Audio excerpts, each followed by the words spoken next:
Welcome to the Call to Meat Scotland podcast, where we bring you the latest insights from across the Scottish red meat sector, from the public body that works on its behalf. I'm Claire Taylor, your host for today's episode. Join us as we dive into market trends, brand communications and industry development projects in relation to Scotland's red meat sector, featuring experts, guests, farmers and stakeholders. Together we'll explore the key facts and perspectives shaping our sector, keeping you informed and engaged with the ever-evolving landscape of the red meat industry. In today's episode, we hear from Sarah Millar about what her and the QMS team have been busy with in recent months, as well as taking a look at the year ahead.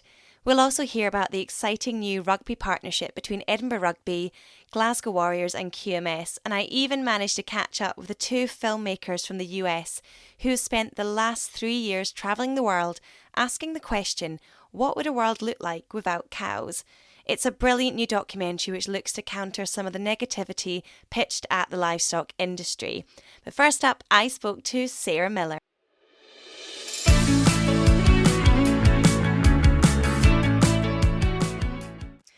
Sarah, hello, and thanks so much for joining us on the episode this month. Tell us what you've been up to in a very busy month. No problem, Claire. It's good to speak to you. Yeah, it's been a bit of a whirlwind since the kind of middle of October when we landed back from Seattle and Paris. And I think we spoke about that in the last podcast, or Kate spoke about that in the last podcast. We immediately went back up into the air and headed over to Colorado for 4 nights to the Societal Role of Meat Summit. And this is something that I'm quite proud of because back in 2020, you'll remember, Claire, you co-hosted the QMS conference. And at that conference, Rod Polkinghorne and Frederick Leroy, who are two global superstars who have done so much to kind of advance the whole reputation of red meat from a scientific base over the last few years. But anyway, they got together at a conference and basically decided that we collectively needed to do more around bringing that scientific evidence base around the role of livestock and red meat together. So from there, the Dublin Summit 2 years ago was born, and from that we had the Dublin Declaration, and then just a month ago, the next step on from that, we had the Denver Call to Action, which has now been launched. And what that is like, again, it's a scientific backed. So there's been a series of scientific papers that will be published in early new year that basically demonstrate why red meat is good for health, society, the environment. And basically the scientists that have written these papers have pulled together a statement called Denver Call to Action, which is really aimed at policymakers and asking policymakers at the highest level, to agree to use evidence-based analysis as part of that decision-making process. And I think that's really important because millions of decisions will be taken every single day across the world that relate to how we live our lives. And with the best will in the world, we, other organisations like us around the world, can't be there for every single one. But if we can get decision makers at large to think about the process they go through and to ensure that it contains independent scientific rigour, that helps us make sure that the correct evidence base is being used. And that evidence base very strongly shows that red meat has such a strong part to play to ensure that, we're living in a world that is good for people, good for the planet, and good for animals as well. So that's what we were up to over in Colorado, over in Denver. And that whole reputation work stream is just such an important part of what we do at QMS. So that was really good to be part of that on a global stage and felt very fulfilling as something that we can do as Scotland. And that reputational piece brings us quite neatly onto something that I met you at recently, Sarah, in QMS. They hosted a screening of a documentary, didn't they, which we're going to be getting our teeth into in this episode. Can you tell us a little bit about that and how that, again, is going to be talking about repositioning that positive narrative around the red meat industry globally? Absolutely. And just to prove that not all bad things come out of Highland Show beer tents, back at the Highland Show, Alistair Morton, who works for Alltech in Scotland, or he works for Keenan, who are owned by Alltech, approached me and said, Sarah, Alltech, our parent company, are pulling together this really, really impactful documentary. And he kind of said it's been done to help address this negative narrative that we're hearing about red meat, would QMS work with us to help, bring it to the kind of agricultural stakeholders in Scotland? And I said, yeah, no, absolutely, delighted to help to do that, because that is what we're here to do at QMS. We're here to help support farmers, processors, auction markets, hauliers. That's what we're here to do, basically. So fast forward 3 months or 4 months, or how long ago the Highland Show was, and we're standing back in the members' pavilion for the first ever cinema night. And it was absolutely sensational to see the work that Alltech have put into developing this, I don't know what's the official term, is it a cinematic documentary, where we often see the kind of sensationalized Netflix films that come out against us. Now we have one that's kind of talking of all the positives, and exactly what cattle do for us. Which so really, it was great to be able to do that in Scotland. Great to be able to come full circle, and I'm really looking forward to seeing that develop over the next 12 months as it moves from industry into the consumer stream, which is what's coming next. So you'll hear lots about that from Alltech, I'm sure, later on in the podcast. Yeah, we're looking forward to speaking to both the producers, and they've been on quite a journey over the last 3 years. And I totally agree with what you said, Sarah. I mean, to have something so positive, and there's no finger pointing, there's no blame. They make space for all different types of red meat practices within the documentary, and I think that's a first for any that I've seen. So I think that's been a real positive takeaway. But off the back of that, I know you've got something exciting coming out in the new year, which is sort of kind of gaining momentum and all of this, Sarah, haven't you, at QMS? Yeah, and I guess that's a real mark. So this year at QMS has all been about embedding our new strategy, which seems really weird because we launched our new strategy over 18 months ago, but it only really started. We only really operationalized it on the 1st of April. So the first year, the last kind of 9 months, have been about doing things differently. And one of the areas that we have upweighed is around this reputation space. And reputation, previously it'd been our health and education work, but that's kind of been expanded. We've added some new strings into that department. You'll have seen the kind of sports partnership that we're going down to help us, integrate into new parts of the community around that kind of sporting community. And as we move in through the new year, so you'll be seeing our Christmas campaign on screens and out and about on the kind of out-of-home advertising areas at the moment. As we move through January, we're going to be pivoting into our healthy eating campaign, which again is going to involve TV, radio, out-of-home advertising. We're also looking, I don't think it's quite signed off yet, so our marketing director might kill me for saying this, but it looks like we're also be doing some stuff with gyms as well, and that's going to be all about the role of protein as part of a healthy, balanced diet in that January period where we're all focused on trying to undo some of the naughty eating from January, well, from December. So that's what's coming up, and as part of that as well, we know how passionately our Levy payers and members feel about making sure they have access to kind of key facts. So our toolkit is being relaunched as well at the start of December, which is all about having positive conversations. So I think that's something, I'm from a farming background, and from live on a farm, farmer's daughter, and when we're out with our friends, we always want to have those quick facts to hand to be able to, when people say, oh, it's red meat, is it good for you? Well, actually it is. Did you not know that red meat is one of the only places you can get certain types of iron and vitamins that you don't get anywhere else? So being able to make sure that our Levy payers have access to those facts is really important to us. So watch out for that hitting in your newsletters from the start of December. So that's one of the things we're working on that's part of this much wider campaign as well. So as you can tell, Claire, nothing's ever quiet at QMS. There's no such thing as Christmas downtime here. It doesn't sound that at all. And what a positive way to start the new year. Because like you say, it's never easy starting the new year. And I know we're going to be speaking to Aileen next about this rugby partnership too. So that'd be something listeners will love to hear a little bit more about. But before we lose you, Sarah, thanks so much for having us. Tell us a little bit. I mean, I'm asking you to do a lot in a few sentences, Sarah, but it's been a mad year for you at QMS. Is there anything sort of that you've really taken away as you head into the new year that you can share with listeners? I think one of the biggest pivots we've made as an organisation is moving from being, focused on doing big things to being very business focused. Because, what's really struck out to me is if we're looking to grow the value of Scotch beef, Scotch lamb and specially selected pork, the way of doing that will be different depending on the business that you speak to. So what's really important to me is being very business focused and understanding the exact challenges and opportunities that face each of those individual businesses. And I think particularly with some of the kind of challenges that we've seen in the last couple of weeks coming through from budget decisions, there's some businesses that will be more impacted than others through that, but every business will be impacted. And again, it's about for us making sure that we've got our real clear eye on what are the things that we can do that they can't do on their own to help support them. And ultimately, the biggest challenge that is facing us all is the reduction in livestock numbers. It's something that really bothers me.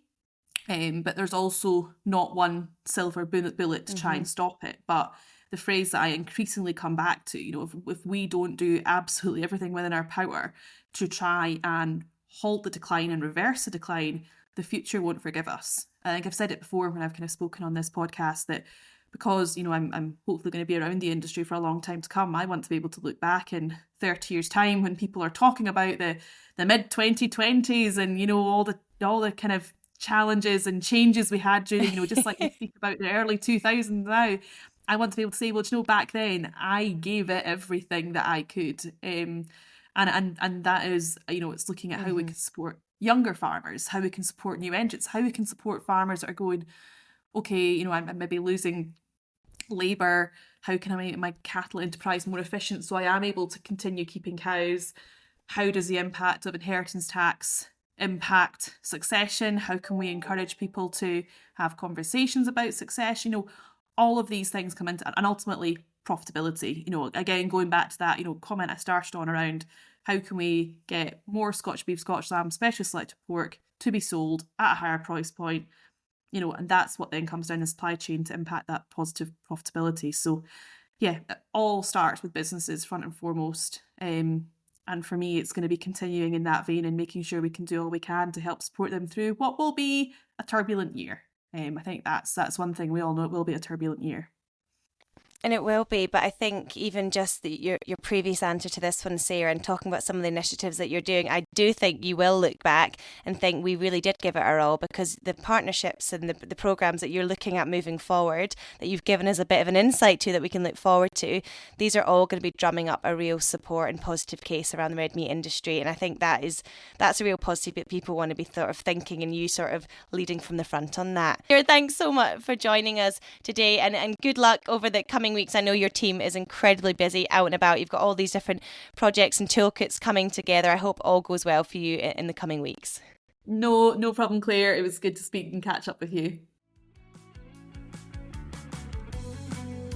Next up, I caught up with Aileen Marchant, who's been working with QMS on facilitating their exciting new rugby partnership. Aileen, thanks so much for coming on the podcast, and we're very excited to be discussing this new rugby partnership, and of course you've been the person behind this idea. Can you share a little bit with us all? Yes, hi there. Thanks very much for having me on. It's nice to come on and talk about the partnership. So the partnership was just an idea that I had when I was looking at ways to come up with helping teach youngsters about their nutrition. So being a secondary school teacher, it's quite often the trick is to get the hook into the sort of thing that excites the children, and rugby is an obvious one for me. So working with teenagers and engaging with the sport that they love, you can really get a lot of strong messages across about where your food comes from, the importance of nutrition, because it will have an impact of their performance on the pitch. So that was really where the idea came from, was to link the nutrition learning with rugby. And then it was a no-brainer to go to the top and think, right, we can just get Glasgow Warriors and Edinburgh Rugby on board, and then we can see how far this partnership could go. And of course, that you have gone right to the top, two of the top well-known teams. What's been the reaction, the support that you've had from Edinburgh Rugby and Glasgow Warriors? It's really been fantastic. Coming from a small idea, both clubs are really welcoming to have the conversations. They both do a lot of community work anyway, so they're used to engaging with grassroots rugby. But this initiative was quite different because it was coming from a specific nutrition focus, and that was something different that they didn't currently offer. So they were really excited to get on board. And as their pro teams have such a strong nutrition focus, they often recommend Scotch because of the nutritional value. So for them, they were really excited to get involved with Quality Meat Scotland for their own benefit and to share the messages that they share with their pro teams and sharing that down with the grassroots players. So I've been really pleased with working with both clubs. We have regular contact, we have access to the players, but access to their specialists such as the nutritionalists and their coaches and their corporate staff. So it really is a lovely partnership that's very official, but it can grow arms and legs because both sides are keen to see where we can go in the future. And if we can go a little bit more into the partnership, so what specifically is happening? What is the relationship that we're going to see panning out between QMS and these two teams? What can we look forward to?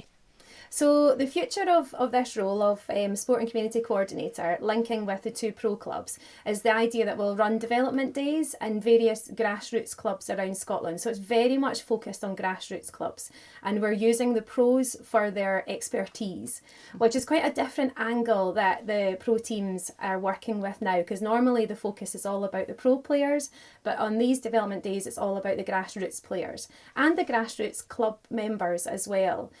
So we very much focus on grassroots rugby clubs.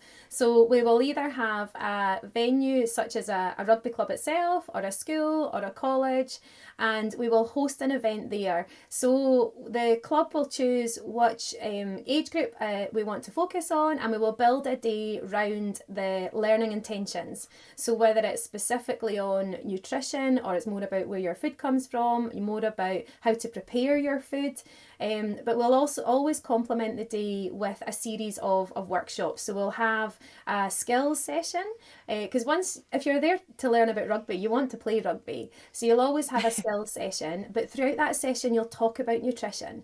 So if you're doing a very physical sort of kind of weights sorts of session, your nutrition recovery meal will be different compared to if you're doing a really fast sort of fitness cardio type session. So there'll always be discussion about nutrition.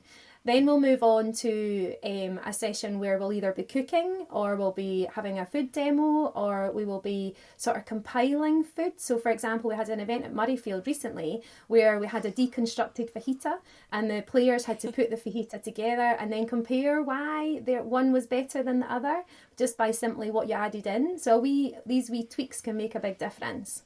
We've also got a farm session that we can offer depending on your location. So we've got a Dumfries House event coming up soon, and we will look at a farm session where the players will get to really understand where their food comes from, how the animals are cared for, and the difference that their diet makes. So the difference of a diet of a beef cow compared to the diet of a dairy cow, and how if you fed one to the other, it wouldn't work. And that's the same for teenagers. If you're eating a diet that's suited to your stage in life and your physical output in the week, you will do much better than if you're eating a diet of something that is not suited to you. So each development day will be tailored, and there can be a number of different options that the players can get involved in.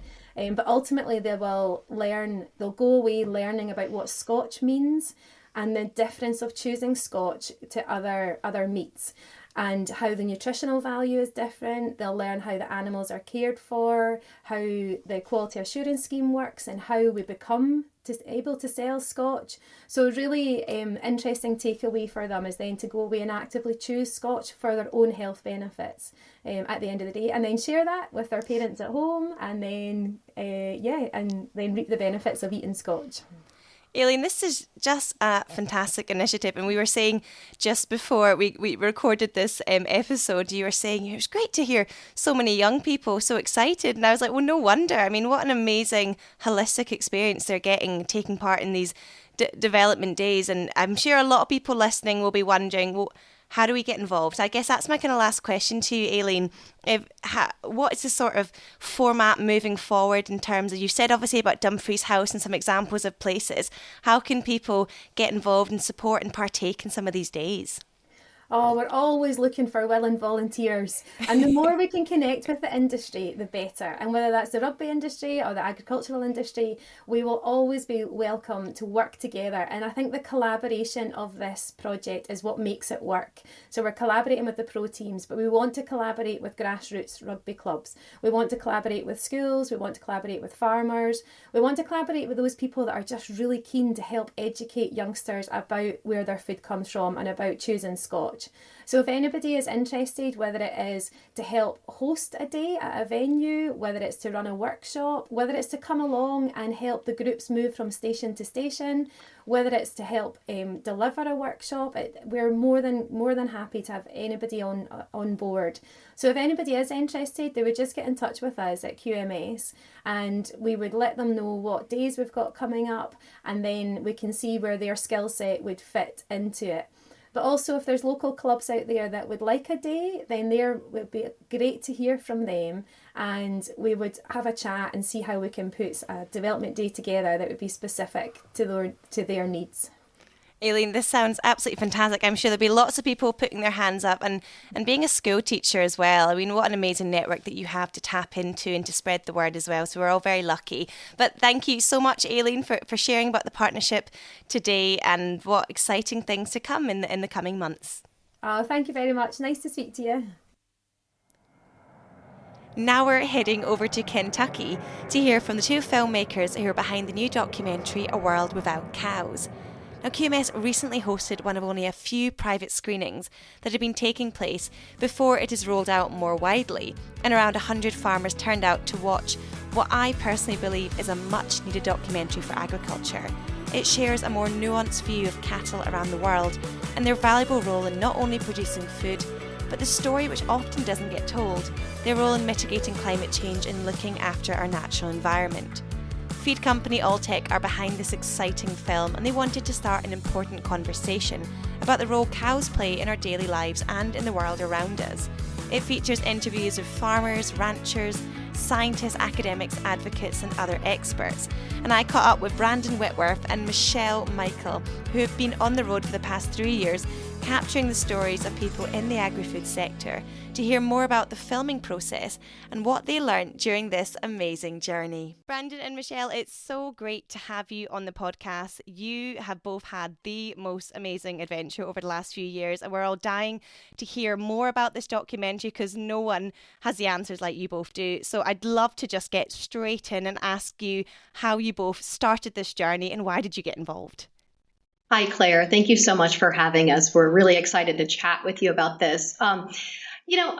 You might say that this journey started more than a decade ago, not the actual documentary, but for the better part of 12 years or so, we have traveled the world and we've been on hundreds of farms around the globe. And our job was to tell stories about agriculture. Typically, we were doing stories about farmers doing things differently, sustainably around the world. Again, hundreds of farms. And increasingly, we would be on the farms. And what we would see firsthand was extremely different than what we would hear. And there seems to be a broken conversation when it comes to cows, when it comes to the role of cows in our world. And so really, when we set out to do this documentary, we wanted to see for ourselves, because quite honestly, there were times we thought, what could we possibly be missing in this conversation? Why is there so much negativity surrounding cows? And we wanted to see for ourselves. And that's really what set us out on this journey, which was the better part of 3 years. And was it similar for yourself, Brandon? Yeah, no, absolutely. There was this, look, I like to make it clear that our background is in journalism. And we both had this kind of perspective of this unwavering curiosity to always seek truth. And I'm a big film nerd. I'm a big documentary nerd. So I've seen a lot of the content that's out there about agriculture, about cows specifically. And there were times that we really kind of questioned for ourselves, like, are we are we working for the right team here? Are we on the right side of history? Like there's some disconnect that's happening that we didn't know kind of where it was coming from. And so really that started us on this journey of trying to find that truth. And as we found out, it's much more of a nuanced question and a nuanced conversation that often gets talked about. And I think a lot of people listening will just be thinking, my goodness, this is what we all think is one of the real concerns, is that it has been over the last decade. There has been so much mismessaging. The narrative has often been skewed, and I'm sure you've heard it from so many different perspectives. And it's great, the fact that you've not come from that agriculture perspective. You probably have a much more balanced, objective view of how people view cattle. And I guess that bring it back to a world without cows specifically.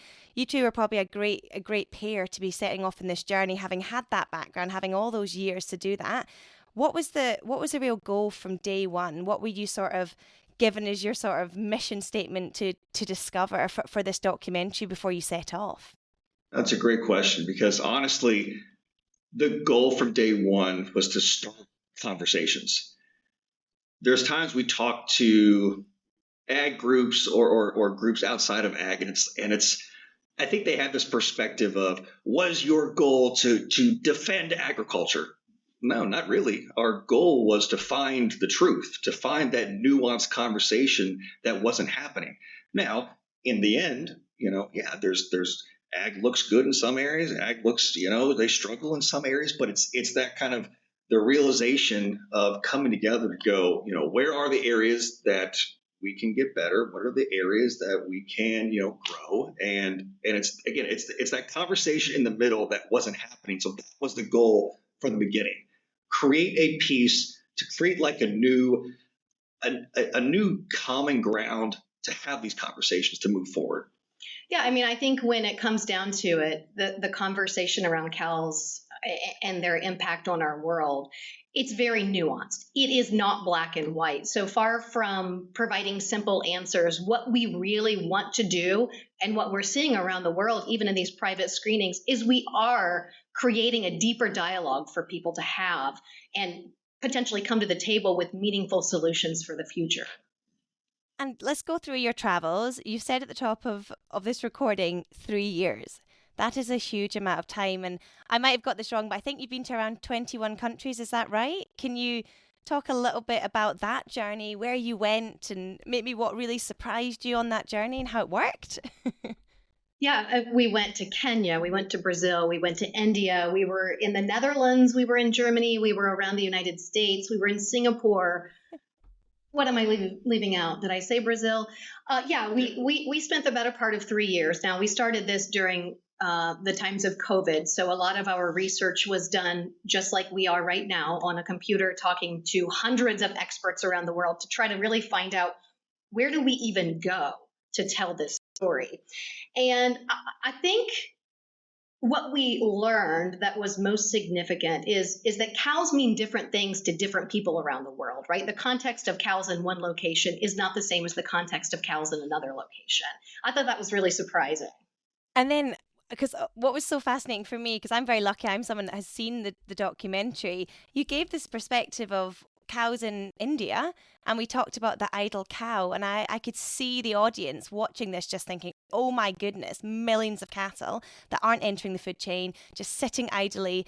And then you're moving to Kansas, and you're showing like some of these amazing large feedlot operations, the difference in what these cattle meant. And then the Maasai in Kenya, you're looking at too, in these sort of nomadic tribes, and just that real cultural journey that you've had. I don't think a lot of people, even within farming, who really care about cattle and understand, would have probably thought about the kind of cultural and kind of the heritage side and that scale that you were able to uncover in the documentary. Well, and that kind of came back to, sometimes we get asked, why did you go to the places you went? Why did you talk to the people? Why do you focus around, these kind of central themes? And as we were researching this project early in COVID, having those conversations with hundreds of people, our question was simple: is, A, what does a world without cows look like to you? Are we better off in a world without cows? And from that, the hundreds of answers, everything always came back to three main themes: their effect on cultures and economies, their role in feeding this growing population, and then ultimately their climate impact. So while we did travel the world, and we didn't specifically go to Scotland, and sometimes we get asked, well, why didn't you come to my area? Well, these are universal themes we're talking about, and it's applicable everywhere in the world. Yeah, and just to your point on those themes, you talk about, for example, the three themes we have: culture and economy, feeding the world, and climate impact. Those were the three major ones that we came up with. It was so shocking to learn that 1 in 10 people, 1 in 10, rely on cows entirely for their livelihood. You talked about the Maasai. We went there. There is no money in Maasai culture. A cow is money in that culture. And so that it was significant to see that, and to see the significance of cows in India. Again, the context is totally different in different locations. I think when it comes to the topic of feeding the world, the thing that sticks out to me most is we have, let me make sure I get this number right. We have to make as much food in the next 30 to 40 years as we made in the last 10,000 years of human history. Wow. That's significant, right? Can we do that without cows? That's certainly something that we explored, because by the year 2050, we're going to have a record population. And so we have to be able to feed people. And I think also what surprised me, you talk about, people who are ranchers or farmers, and what you hear in much of the narrative that's out there is that, farmers will tell you, like, we're not part of the problem. Not a single person we talked to denied the fact that cows do contribute to climate change. And that's a big topic right now, especially right now. Everyone agreed, yes, cows contribute to climate problems. What is rarely talked about that we uncovered was that cows can also be part of the climate solution. And I think that's really significant as well.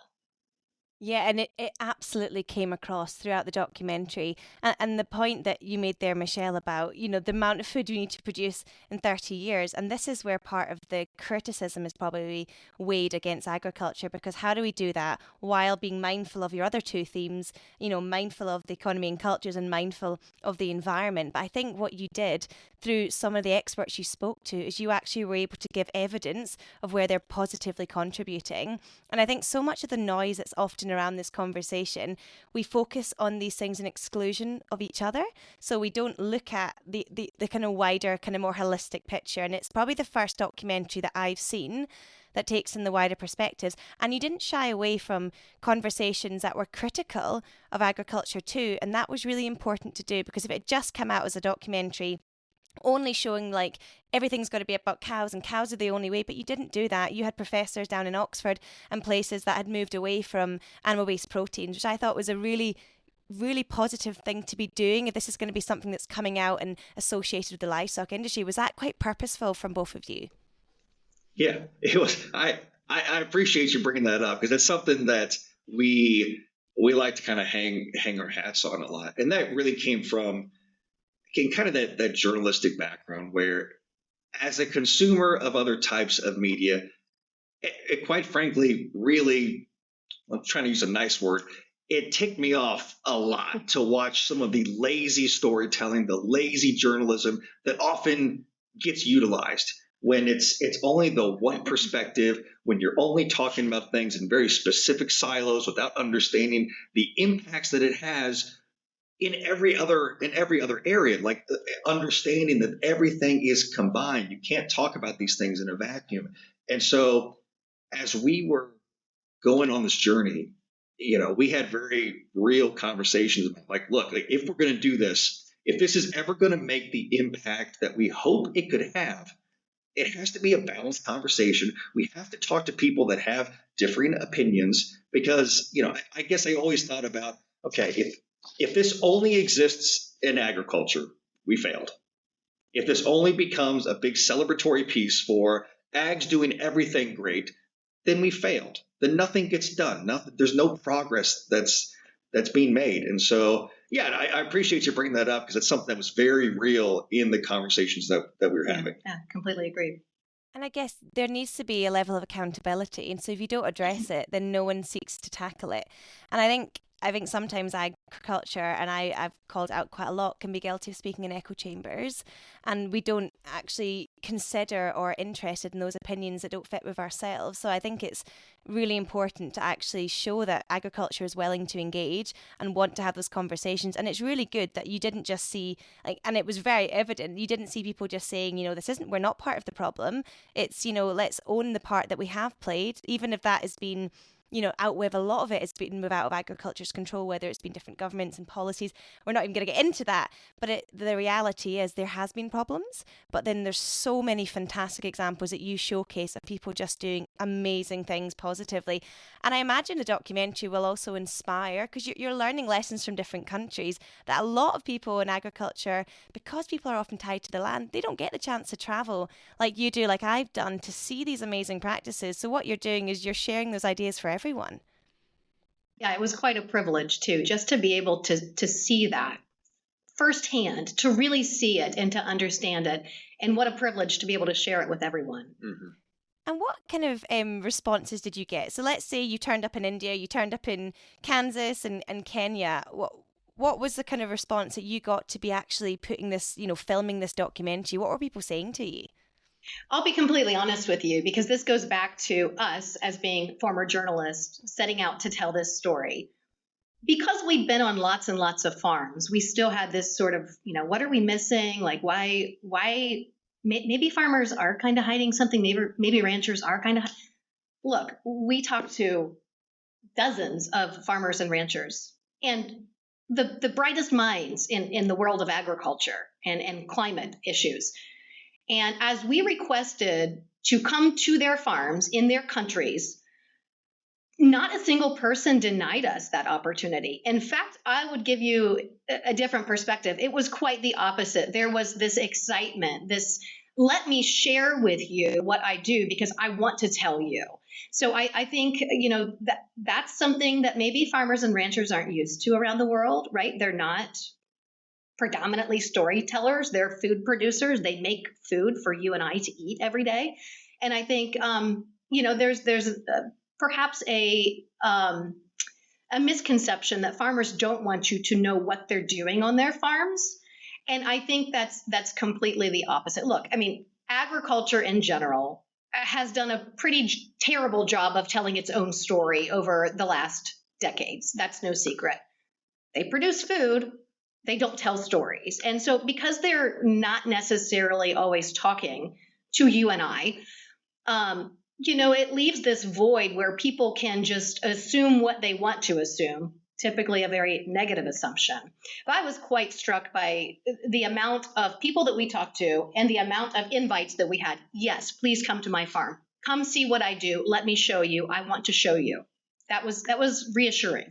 And with that, I'd like to tell a story about Greg. So Greg is our vegan voice in the documentary, and he offers, if you haven't seen the documentary, he offers a different opinion from those inside ag. And there was a bit that we didn't include in the documentary for time's sake. Can't include everything. And he looked at us and he's like, and he's talking about the way our food's produced, and with this real passionate plea, he goes, we're so separated from the farm. I just wish people would go on farm, they could visit these places and really understand how their food's produced. Because if they understood, then maybe their perspectives would change.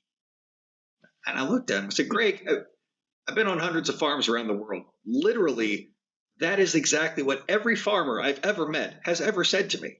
So clearly, there's just some kind of miscommunication and a perspective thing that's not right. I mean, you're saying if you go on farm, you want to be vegan.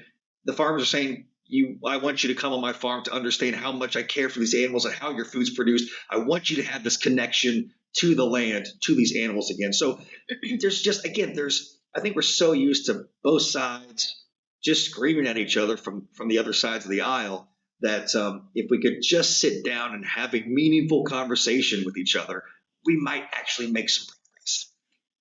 And a lot of it has probably been when farmers are hesitant to open up their farms, it's because they're nervous of the reaction they're going to get. And it's so positive to hear that you've had nothing but open doors, transparency, because I think sometimes the negative media can often be that farmers there's some sort of secret, or there's dirty secret. You see all these documentary titles, when actually there is this open doors policy. And I'm sure people listening to it be thinking, first of all, you were saying, Michelle, am I a storyteller? Am I telling my story? Am I opening up conversations? You've both done this. You've started, a momentum and a movement to get people to share.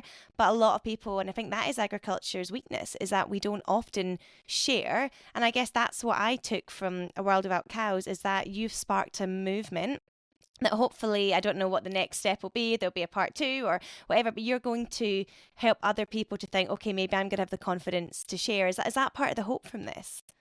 Yeah, it absolutely is. And I wanted to share with you something from our journey to Kansas. We went to a very large feedlot, often what people refer to as factory farming or confined animal feeding operations. And we talked with John Butler, who is part of Beef Marketing Group. And he was also just one of those people. And, the feedlot is huge. It's thousands of cows, right? He's like, I invite people to come onto my farm. He said, people don't always understand that if you come to my farm, you have to go through the procedures of signing in. It's not because I have something to hide. It's for the safety of this food that eventually is going to be food that you and I are going to consume. So I think that's maybe where some of that comes from, is people don't understand. It's a food safety issue. You can't just walk in. You have to go through proper procedures and protocols to make sure that it's safe for us to eat at the end of the day. But John Butler was very welcoming. I think it was good to see, because feedlots often, they are at the receiving end of criticism. And here in Scotland, we are, in the majority, we're extensive grass-based systems. And there often is criticism, even from within farming, other farmers. And that's what's been really positive about this, is that you've shown the positives of the feedlot side of things that a lot of people probably haven't seen before. I mean, I'd love to hear from both of you if there's a particular memory or experience that you really loved from your travels that you can share as part of the filming. Hey, look, it's the easy answer is the privilege of spending the time we did in Africa with the Maasai. These aren't. Sometimes even when I'm talking with my friends, they think we went on a safari. We went with where all the other tourists go. Like, no, this was, again, I wish we could have figured out a way to implement this in the doc. But there was a morning that we were with Joel Galicio, and he goes, well, we're going to go find my friend who has 100 cows. They're out here somewhere. And this is 4 a.m. These are nomadic herders, so they're constantly on the move. You can't just bring them on their mobile and find out where they are. Right. It's 4 a.m., sub-Saharan desert. We're driving on these rocky paths, and he goes, okay, stop here. And he rolls the window down. And he listens. He goes, oh yeah, more this way. We're gonna keep on going back. We drive from there 20 minutes, and he rolls the window down. And he listens. I'm like, what are you listening for? He goes, well, the bells. The cows have the bells. I'm like, yeah, but we were on the road for 20 minutes. You tell me you heard the cows 20 minutes ago? He goes, yeah, I hear everything. And eventually you turn the corner around a little mountain and you see the beauty that is these nomadic herders during their morning milking process. And it's just such a beautiful thing that, if I were to take my wife back to Africa, I would never get to experience again. So the privilege of being with these people was just unbelievable. Yeah, I completely agree with that. And just to add on to what you're saying about the Maasai, spending time with them, I also think glass half full, glass half empty, however you want to look at it. I think the thing that struck me the most is talking with one of the members of the Maasai tribe. Went to visit his little village where he lives with his children and his wife. And I asked him about climate change. He didn't know anything about climate change. Then I asked him about the rains. When did you have the rains last? And there used to be a typical pattern of rainfall. We haven't had rains in 6 years. So he doesn't know what is climate change. But climate change is affecting even nomadic herders whose entire livelihoods have been one way. And they're having to try to find ways to live in this new world that we're in at this moment. Isn't that so interesting? Because it's climate change is because they're nomadic and they're in search of new pasture and water.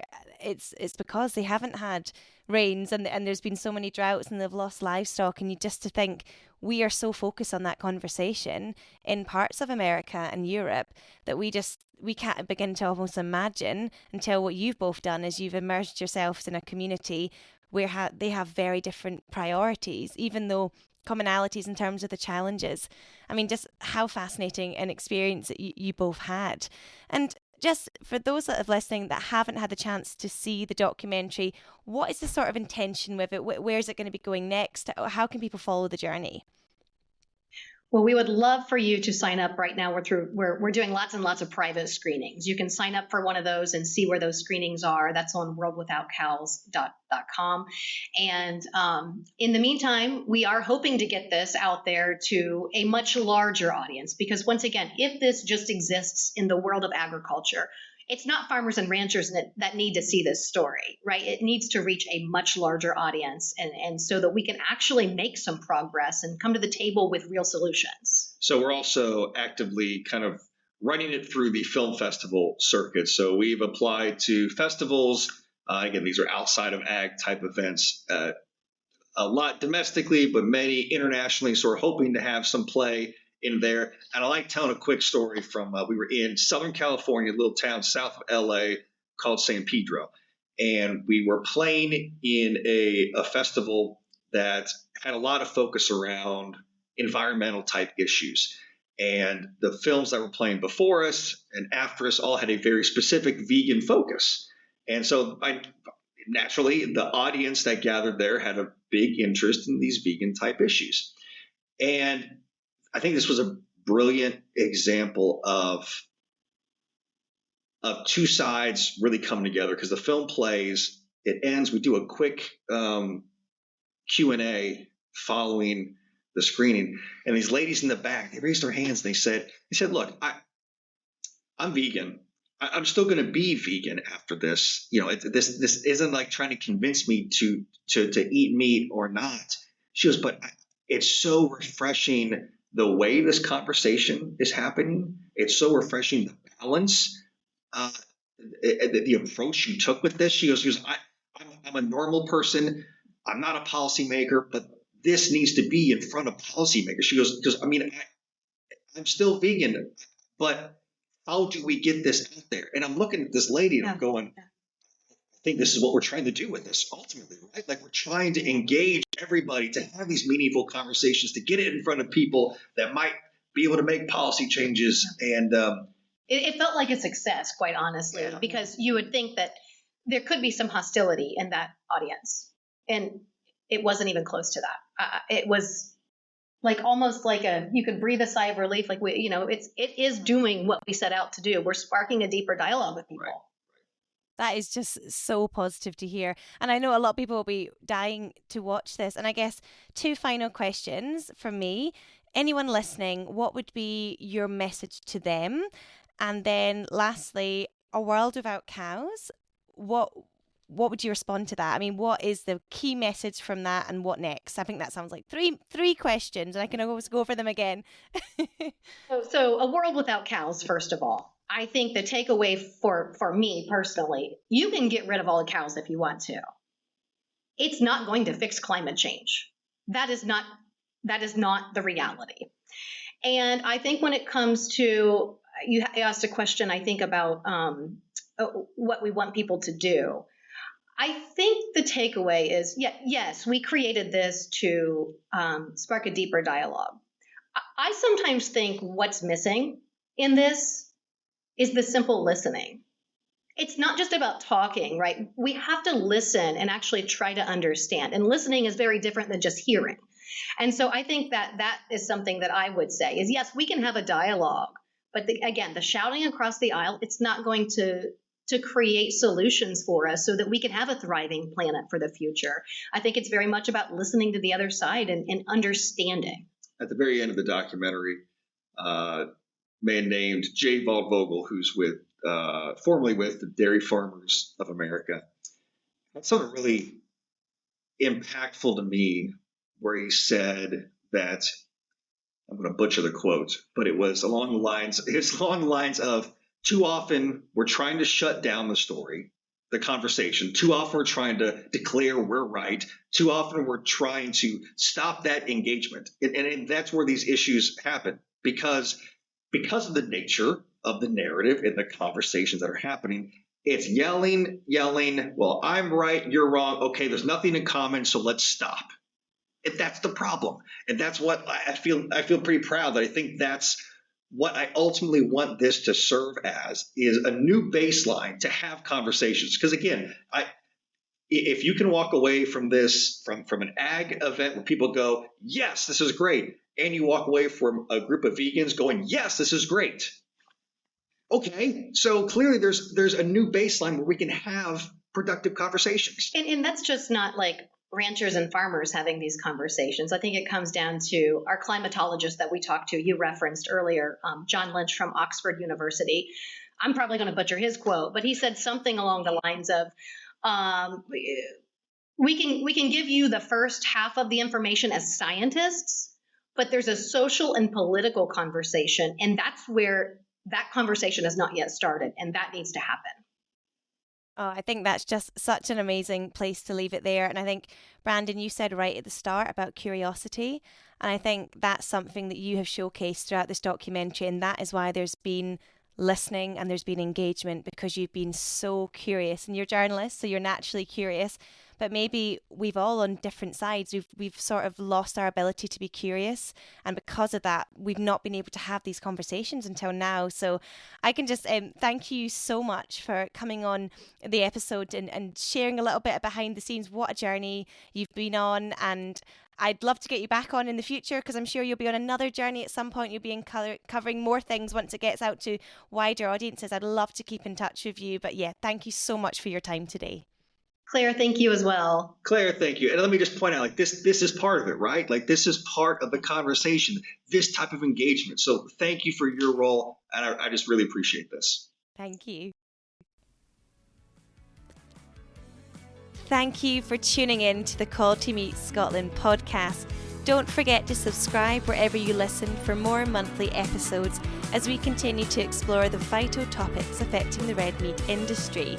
If you want to stay updated with the latest news in our sector, be sure to sign up for the weekly QMS newsletter by emailing info@qmsscotland.co.uk. Join us next time for more insights from experts, farmers and industry leaders.